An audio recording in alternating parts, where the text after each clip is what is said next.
Assalamualaikum warahmatullahi wabarakatuh. Kami akan mempresentasikan materi tentang cultural typologies atau tipe-tipe budaya yang beranggotakan kelompok Milania Geta Amarta, Ferdi Hanafi, dan Rias Triwijayanti.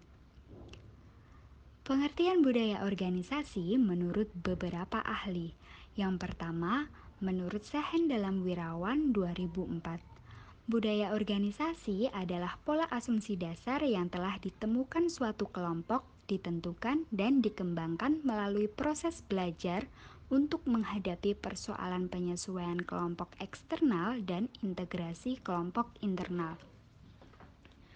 Menurut Robin 1992, budaya organisasi adalah suatu persepsi bersama yang dianut oleh anggota-anggota organisasi itu. Menurut Chen 1992, budaya organisasi adalah suatu pola asumsi-asumsi mendasar yang dipahami bersama dalam sebuah organisasi, terutama dalam memecahkan masalah yang dihadapi. Setiap organisasi memiliki budaya yang berbeda-beda dan memiliki budaya yang unik dalam mengorganisasikan atau mengatur individu-individu dalam organisasi tersebut. Dengan demikian, dapat dikatakan pula bahwa tidak ada satupun organisasi yang sama.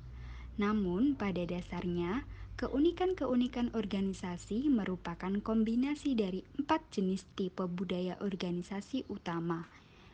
Hal ini dikemukakan oleh Robert E. Huynh and Kim S. Cameron. Tipe-tipe budaya organisasi. Yang pertama, kebudayaan klan atau clan culture.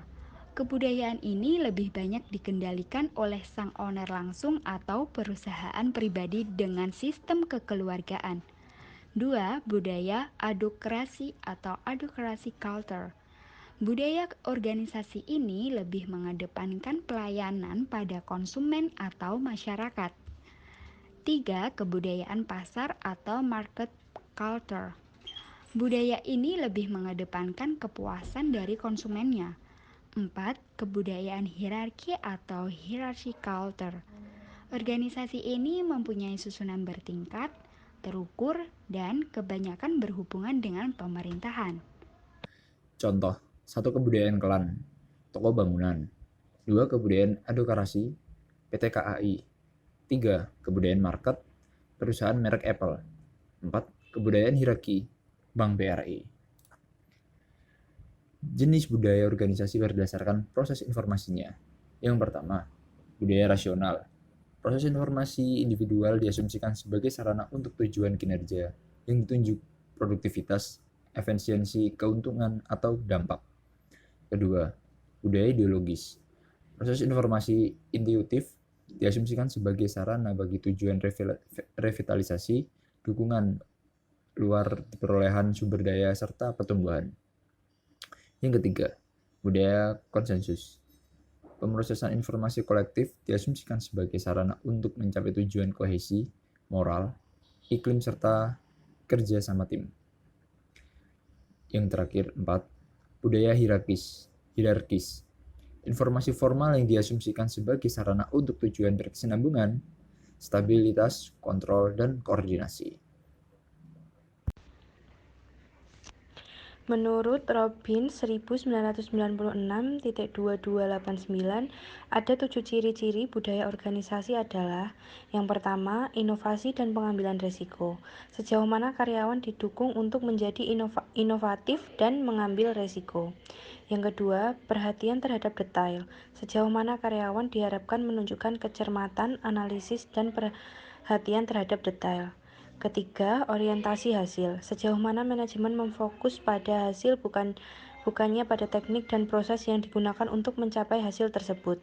Yang keempat, orientasi orang. Sejauh mana keputusan manajemen memperhitungkan efek pada orang-orang di dalam organisasi itu. Yang kelima, orientasi tim. Sejauh mana kegiatan kerja diorganisasikan sekitar tim-tim ukurnya individu. Yang keenam, keagresifan. berkaitan dengan agresivitas karyawan.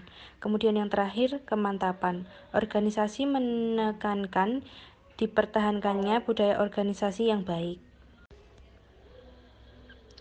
Beberapa manfaat budaya organisasi dikemukakan oleh Robbins 1993 dalam Sutrisno 2010.228 sebagai berikut.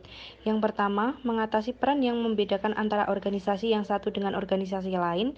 Setiap organisasi mempunyai peran yang berbeda sehingga perlu memiliki akar budaya yang kuat dalam sistem dan kegiatan yang ada dalam organisasi. Yang kedua, menimbulkan rasa memiliki identitas bagi para anggota organisasi. Dengan budaya organisasi kuat akan merasa memiliki identitas yang merupakan ciri khas organisasi. Kemudian yang ketiga, mementingkan tujuan bersama daripada mengutamakan kepentingan individu. Yang terakhir, menjaga stabilitas organisasi, kesatuan komponen-komponen organisasi yang direkatkan oleh pemahaman budaya yang sama akan membuat kondisi organisasi relatif stabil. Demikian yang dapat kami sampaikan, kurang lebihnya kami mohon maaf. Wassalamualaikum warahmatullahi wabarakatuh.